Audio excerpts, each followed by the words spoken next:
আসসালামু আলাইকুম রহমতুল্লাহি ওবরকাতুহু। সম্মানিত দর্শক, বাংলাদেশের রাজনীতি নিয়ে ভারত ক্রমশ অধৈর্য হয়ে পড়েছে। ইন জেনারেল ভারতের যে চাণক্য নীতি, এই চাণক্য নীতির একটা প্রধান বৈশিষ্ট্য হলো খুব ধীর এবং স্থির। বাংলাদেশ নিয়ে আমরা সবাই জানি যে ভারতের একটা ডক্টরিন রয়েছে, যেটিকে সবাই নেহরু ডক্টরিন হিসেবে জানেন। আমার ভিডিওতে একাধিকবার আমি নেহরু ডক্টরিন সম্পর্কে আলোচনা করেছি। সেটা নিয়ে আমি আবার বলছি। যখন দেশ বিভাগ হলো, অর্থাৎ পাকিস্তান হলো আর আ ভারত হলো। তো ওই সময়টাতে জানেন যে কতগুলো এলাকাতে ভীষণ রকম দাঙ্গা শুরু হলো। বিশেষ করে কলকাতাতে এবং পাকিস্তানের পাঞ্জাবে।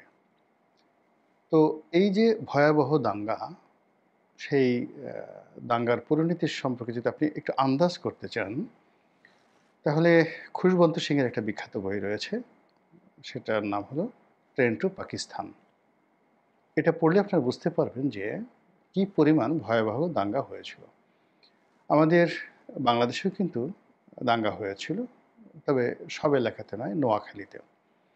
এবং সেই দাঙ্গার পর, মানে এটা এতটা সিরিয়াস ভারতের কাছে ছিল যে সেই দাঙ্গার পর ইন 1946, 1946 সনে মহাত্মা গান্ধী তিনি মানে নোয়াখালীতে এসেছিলেন এবং সেখানে একটা আশ্রমও তিনি তৈরি করেছিলেন।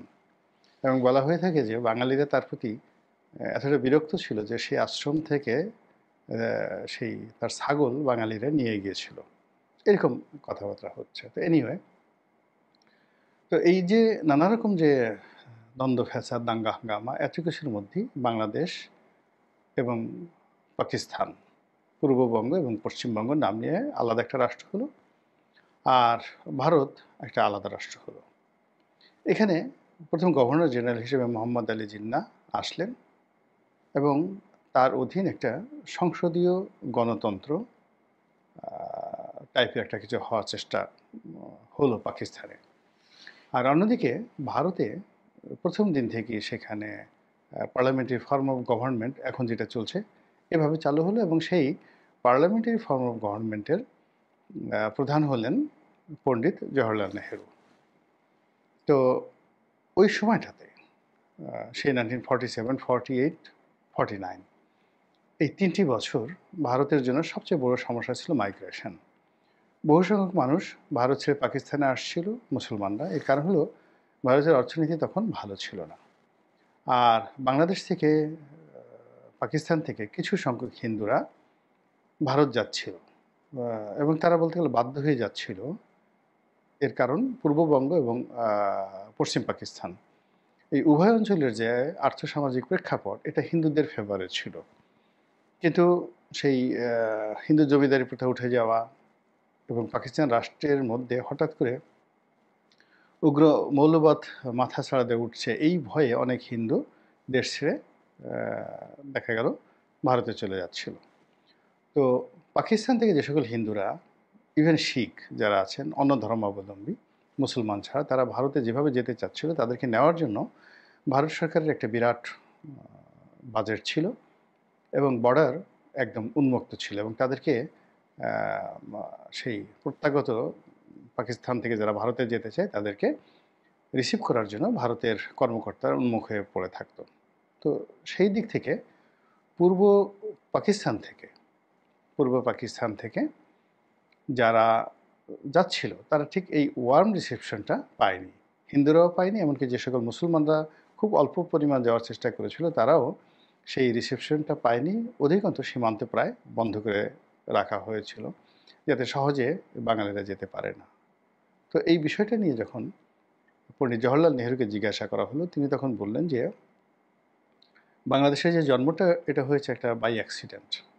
এটা হওয়ার কথা না, এটা ভারতের অংশ ছিল, আগামীতে ভারতের অংশ হবে। ফলে ওখান থেকে যারা আসছে তাদের তো আসার দরকার নেই। আমরা আর কিছুদিন পরে যখন ওটা ভারতের অংশ হয়ে যাবে, তখন তো তারা ওই দেশেই থাকতে পারবে ওদের মতো করে। কাজেই এখানে এই মাইগ্রেশনটা আমি আসলে অ্যালাউ করব না। তো এই যে তার যে মন মানসিকতা, এই মন মানসিকতার উপর ভিত্তি করে যে একটা ডক্ট্রিন তৈরি হয়েছিল, সেটাকে বলা হয় নেহরু ডক্ট্রিন। এবং যখনই নেহরু ডক্ট্রিন হয়েছিল ঠিক একই সময় কিন্তু বার্মা অ্যাক্ট, এই যে মায়ানমার অঞ্চলে যে আমেরিকার আধিপত্য, এটাও কিন্তু ওই সমসাময়িক। অর্থাৎ বলা হয়ে থাকে যে নেহরু ডক্ট্রিনের সময়কাল 1953 সন, আর বার্মা অ্যাক্টেরও সময়কাল 1953 সাল। একই সঙ্গে কিন্তু দুটো জিনিস হয়েছে।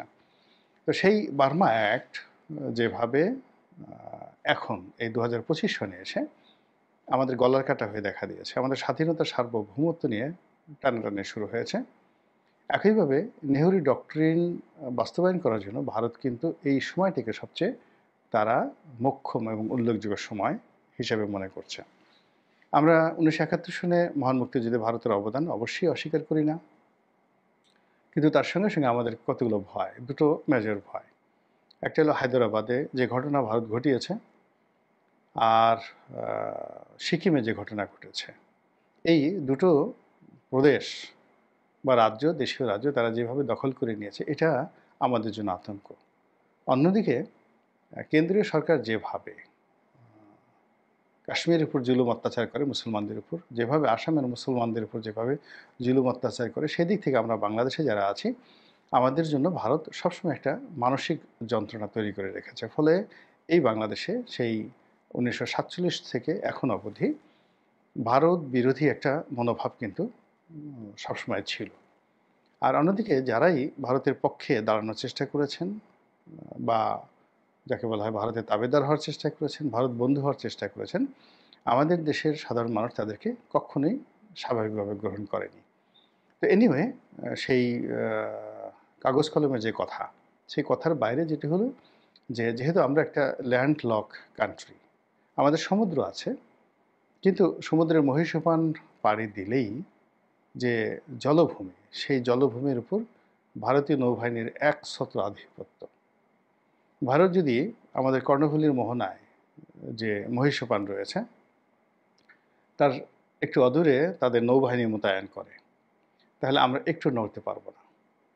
আবার অন্যদিকে নাফ নদীর যে অংশটি গিয়ে বঙ্গোপসাগরে মিশেছে, কক্সবাজার থেকে শুরু করে সেই টেকনাফ যে অঞ্চলের সঙ্গে মায়ানমারের সীমান্ত রয়েছে, সেখানে মায়ানমার আর্মি, মায়ানমার নেভি, তারা যদি সেখানে শক্তি প্রয়োগ করে, আমরা এখনও সেটা মোকাবেলা করার মতো অবস্থায় আছি কিনা এটা বাংলাদেশ নেভি বলতে পারবে। কিন্তু নেভির বাইরে গিয়ে যদি এয়ার ফোর্স বলেন, তারপরে মিলিটারি ফোর্স যেটাকে আমরা স্থলবাহিনী বলি, আমরা এখন মায়ানমারের চাইতে অনেক অনেক পিছিয়ে আছি। তাহলে চিন্তা করুন যে সমুদ্রে একদিকে মায়ানমার, একদিকে ভারত, এটা বাদ দিলে আমাদের চারিদিকে যে মানে দেশগুলো রয়েছে, সেই দেশ মায়ানমার বলেন, আরাকান আর্মি বলেন, ভারত বলেন, সব মিলিয়ে it's a land lock country. তো ভূমি দ্বারা আমাদেরকে একেবারে তালা চাবি দিয়ে আটকে রাখা হয়েছে, এবং যার একটা বিরাট অংশ, সম্ভবত 98% আমাদের সীমান্ত ভারতের সঙ্গে।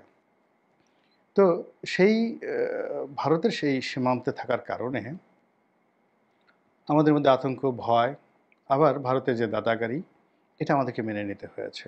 যারা এই রাষ্ট্র ক্ষমতায় এসেছেন কিংবা আমাদের সেনাবাহিনী যারা আছেন, তারা খুব ভালো করে জানেন যে আমাদের সঙ্গে যদি ভারতের মানে কন্ট্রাডিকশন অ্যান্ড কনফ্লিক্ট হয় মিলিটারি পয়েন্ট অফ ভিউ, আমরা কতক্ষণ টিকে থাকতে পারবো। এটা আপনি আমি না বুঝলে, আমরা অনেকে জিহাদ করতে চাই, অনেকে যুদ্ধ করতে চাই, কিন্তু আমাদের সেনাবাহিনী তারা খুব ভালো করে জানে যে এই মুহূর্তে ভারতের সঙ্গে বা মায়ানমারের সঙ্গে যদি আমাদের সত্যিকার যুদ্ধ লাগে, তাহলে আমরা কয় ঘন্টা, কয় দিন, কয় বছর টিকতে পারবো। মধ্যপ্রাচ্যে হামাস যে কাজটা করছে বা হামাস যেভাবে পারছে, আমাদের এই ধরনের যুদ্ধের ইতিহাস, হামাসের এই যুদ্ধের ইতিহাস অন্ততপক্ষে 6-7 হাজার বছর আগের। মানে বংশগতভাবে, জেনেটিকভাবে তাদের মধ্যে সেই যুদ্ধের অভ্যাস আছে। হুতিরা যুদ্ধ করছে, তাদের একই অবস্থা। সেই ইয়ামেনের হাদ্রামৌত থেকে শুরু করে সিরিয়া, সেই সিরিয়ার বনু মামালিক, তারপরে আপনার এখানে জেরুজালেম, তারপরে নাবলুস, এরপর পশ্চিম তীর, গাজা, এই এলাকায় যে বনি ইসরায়েলিদের যে ইতিহাস, আর্য ইতিহাস, সেমেটিক ইতিহাস, সেই ইতিহাসের সঙ্গে যদি আপনি বাংলাদেশের দ্রাবিড় সভ্যতার ইতিহাস বর্ণনা করেন, তাহলে দেখবেন যে আমরা আসলে যুদ্ধ কখনো করিনি। মূলত বিভিন্ন যে সকল যোদ্ধা জাতি, তারা যখনই আসছে, আমরা একেবারে দ্বিধার আত্মসমর্পণ করেছি। কেবলই মাত্র 1971 সনে আমরা যুদ্ধ করেছি, এর বাইরে আমরা আসলে যুদ্ধ করিনি। তো এই ইতিহাস আপনাকে জানতে হবে। তো সেই ইতিহাসের কারণে কি হচ্ছে, ভারত সম্পর্কে আমাদের ভীতি সেই 1947 থেকে আজ অবধি প্রবলভাবে তাড়া করছে, এবং এরই মধ্যে 2009 থেকে একেবারে 2025 পর্যন্ত ভারতের যে আধিপত্যবাদ, যখন আওয়ামী লীগের ক্ষমতায় ছিল, এটি রীতিমতো এস্টাবলিশড হয়ে গিয়েছিল। এটি নিয়ে বলার কিছু ছিল না, চিন্তা করার কোনো বিকল্প ছিল না। আমরা যেটা মনে করতাম যে এখন আওয়ামী লীগ মানেই ভারত, এবং ভারত এখানে যা ইচ্ছে তাই করতে পারছে। নরেন্দ্র মোদী যেভাবে ইচ্ছে সেভাবে আসতে পারছেন, যেতে পারছেন, এবং সেটা তারা করেছেনও। বাংলাদেশের সঙ্গে তাদের যে 2009 থেকে 25 পর্যন্ত যে সকল বাণিজ্যিক চুক্তি হয়েছে, সামরিক চুক্তি হয়েছে, যে সকল অর্থনৈতিক কৌশলগত চুক্তি হয়েছে, তো সেইগুলো মানে ভারতের জন্য, অর্থনীতির জন্য, ওই দেশটির জন্য একটা ম্যাগনা কার্টা। ভারতের সেভেন সিস্টার্সকে নিয়ে, তিব্বত নিয়ে, কিংবা সিকিমের যে অংশটি নিয়ে চীনের সঙ্গে ভারতের বিরোধ রয়েছে, সেই ক্ষেত্রে ভারতের এক নম্বর মাথা ব্যথা হলো বাংলাদেশের এই ভূখণ্ড। এবং এখানে বার্মা অ্যাক্ট হোক কিংবা আরাকান আর্মি সেই মিয়ানমারে তারা ক্ষমতা দখল করুক, অথবা মিয়ানমারের জান্তা সরকার, সামরিক সরকার এখন যেভাবে আছে, তারা যেভাবে ক্ষমতায় সেভাবেই থাকুক, তাতে করে এই যে বাংলাদেশের সম্পর্কে তাদের যে আতঙ্ক, ভারতের আতঙ্ক, দিল্লির আতঙ্ক এক চুলও কমেনি। ফলে কৌশলগত কারণে বাংলাদেশকে নিয়ে যেমন তারা খুব চিন্তিত, আর এখানে এই কৌশলগত কারণেই ভারত আওয়ামী লীগকে তাদের এক নম্বর জানি, মানে হৃদয়ের, পরাণের, কলিজার যে বন্ধু, সেই বন্ধু হিসেবে তারা গ্রহণ করেছে। মাঝে মধ্যে আওয়ামী লীগের সঙ্গে বঙ্গবন্ধুর জমানা থেকে বারবার ভুল বোঝাবুঝি হয়েছে, 1996 সনেও হয়েছে। শেখ হাসিনার কে তারাই মানে মনে করেছিল যে যেভাবে তারা শেখ হাসিনাকে চালাতে চাচ্ছিলেন 96 থেকে 2001, শেখ হাসিনা আসলে ওইভাবে চলতে চাননি। ফলে 2001 সনে ঠিক গণতান্ত্রিক পদ্ধতিরই ক্ষমতার পালাবর্তন হয়, এবং সেখানে শেখ হাসিনা তো মুখরা, মুখে কোনো কিছু আটকায় না, তিনি পার্লামেন্টে উঠে বলে দিলেন যে আমার কাছে এভাবে গ্যাস চেয়েছিল। তো সেই গ্যাস পরবর্তীতে আমরা দেখলাম যে 2001 সনে টাটা স্টিল কোম্পানিকে বাংলাদেশে গ্যাস দেওয়ার জন্য, জমি দেওয়ার জন্য সেই বিশাল তোড়জোড় হলো। কিন্তু শত চেষ্টা করে সেই জিনিসটা তখন আসলে আওয়ামী লীগ করতে দেয়নি, আওয়ামী লীগ করতে দেয়নি। তো এই কারণে ভারত আসলে আওয়ামী লীগকে ওই মুহূর্তে বিশ্বাস করতে পারেনি। কিন্তু পরবর্তীতে 111-এর পরে যে পরিবেশ পরিস্থিতি তৈরি হলো, বা 2001 থেকে 2006 সনে বিএনপি জমানাতে ভারত যে হিসাবপত্রগুলো, তাতে দেখলো যে 96 থেকে 2001 পর্যন্ত শেখ হাসিনা একটু এদিক ওদিক করলেও আওয়ামী লীগ তাদের জন্য নিরাপদ ছিল। আর 2001 সন থেকে 2006 সনে বিএনপি তাদের ব্যাপারে অনেক লিবারেল ছিল, কিন্তু শেষমেশ বিএনপি আসলে তাদেরকে কিছুই দিতে পারেনি। জনগণকে বাগে রেখে ভারতের পক্ষ অবলম্বন করে সেটা তো পারেনি। অতিরিক্ত যে জঙ্গিবাদ চালু হয়েছে, অতিরিক্ত যে বাংলা ভাই, আনসারুল্লাহ বাংলা টিম, শায়েক আব্দুর রহমান, এই নামগুলো যখন তৈরি হয়ে গেছে, এটি ভারতের জন্য একটা রীতিমতো যাকে বলা হয় মৃত্যু ঝুঁকি। এর কারণ হলো আমাদের যে সেভেন সিস্টার, সেই সেভেন সিস্টার্সকে কেন্দ্র করে বিশাল মুসলিম জনগোষ্ঠী বসবাস করে। ফলে বাংলাদেশে যদি একটা মুসলিম উগ্রবাদী সংগঠন ক্ষমতায় থাকে, বা এখানে যদি অনেকগুলো লস্করে তৈয়বার মতো শক্তিশালী ইসলামী সংগঠনগুলো তৈরি হয়ে যায়, তাহলে ভারত তার অখণ্ডতা বজায় রাখতে পারবে না। এই সেভেন সিস্টার্সে গণ্ডগোল লাগবেই। ত্রিপুরা, আসাম, মেঘালয়, পশ্চিমবঙ্গ, এই এলাকাগুলো ভীষণ রকম অস্থির হয়ে যাবে। ফলে কি হলো, সেই 111-এর সময় থেকে, 111 ঘটিয়েছে ভারত, এবং 111-এর সময় থেকেই আওয়ামী লীগকে তারা আবার পুনরায় বেছে নেয়। আবার এই যে 2023-24 থেকে আওয়ামী লীগের সঙ্গে তাদের দূরত্ব তৈরি হয়ে যায় মূলত চীনকে কেন্দ্র করে। শেখ হাসিনা প্রাণান্ত চেষ্টা করেছেন ভারতের বলয় থেকে বের হয়ে একটা আলাদা স্বতন্ত্র বজায় রাখার জন্য, কিন্তু সেটা পারেননি। অন্যদিকে ভারতও তাকে একটা শিক্ষা দেওয়ার জন্য এই যে আমেরিকার যে ডিপ স্টেট পলিসি, এই ডিপ স্টেট পলিসির সময় তারা চোখ বুজে থেকেছে। তো এখন আওয়ামী লীগের সঙ্গে ভারতের যে ভুল বোঝাবুঝি, এটা দূর হয়ে গেছে। ভারতও বুঝতে পেরেছে, আওয়ামী লীগও বুঝতে পেরেছে। এখন সেটা বাংলাদেশের পক্ষ হোক, বিপক্ষ হোক, সেটা আলাদা বিষয়, কিন্তু তাদের মধ্যে যে এখন সম্পর্কটা, সেই সম্পর্কটা অনেকটা যাকে বলে হরিহর আত্মার মতো হয়ে গেছে। অন্যদিকে বাংলাদেশে এখন নির্বাচন খুব কাছাকাছি চলে আসছে, ফেব্রুয়ারি মাসে নির্বাচন চলে আসছে, নির্বাচনের জোয়ার বইছে। এবং কোনোভাবে যদি নির্বাচন হয়, এখানে বিএনপি শক্তিশালী দল হিসেবে সরকার গঠনের সম্ভাবনা খুব প্রবল। আর এখানে জামাত এই গত ১৪ মাসে এতটা শক্তিমত্তা অর্জন করে ফেলেছে যে বিএনপি যদি জয়লাভ করেও সেই সরকার কতদিন টিকবে এটা বলা যাচ্ছে না। কিন্তু বাংলাদেশের রাজনীতিতে জামাতের প্রভাব একেবারে জ্যামিতিক হারে বাড়তে থাকবে এবং ৬ মাস পরে, ১ বছর পরে, অর্থাৎ নির্বাচনের ৬ মাস বা ১ বছর পরে যদি আবার বিএনপি সরকারের পতন হয় এবং জামাত যদি একটা ইসলামী বিপ্লব ঘটিয়ে ফেলে এবং তারা যদি আবার রাষ্ট্র ক্ষমতায় আসে, এটা ভারতের জন্য একটা জাস্ট লাইক এটা দ্বিতীয় আফগানিস্তান হয়ে যাবে এবং ভারতের জন্য মানে এতটা বিব্রতকর যে ভারতের বড় বড় নেতাদেরকে এসে জামাতের আমিরের পায়ের কাছে এসে বসে থাকতে হবে।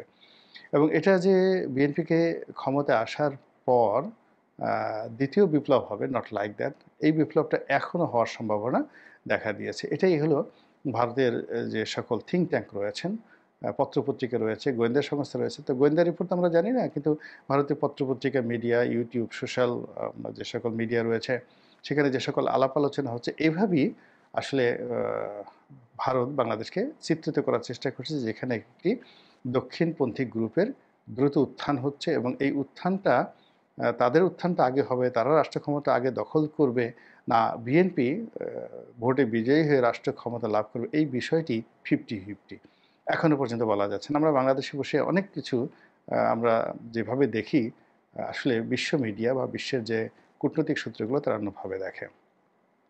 তো সেই দিক থেকে যদি বিএনপি ক্ষমতায় আসে, সেটাও ভারতের জন্য একটা বিরাট সমস্যা। বিকজ বিএনপির সঙ্গে এখনও পর্যন্ত তাদের কূটনৈতিক লেভেলে কোনো সমঝোতা হয়নি। বিএনপি ক্ষমতায় আসার পর হয়তো একটা সমঝোতার চেষ্টা হবে, কিন্তু সেটা যে ফলপ্রসূ হবে, নট লাইক দ্যাট।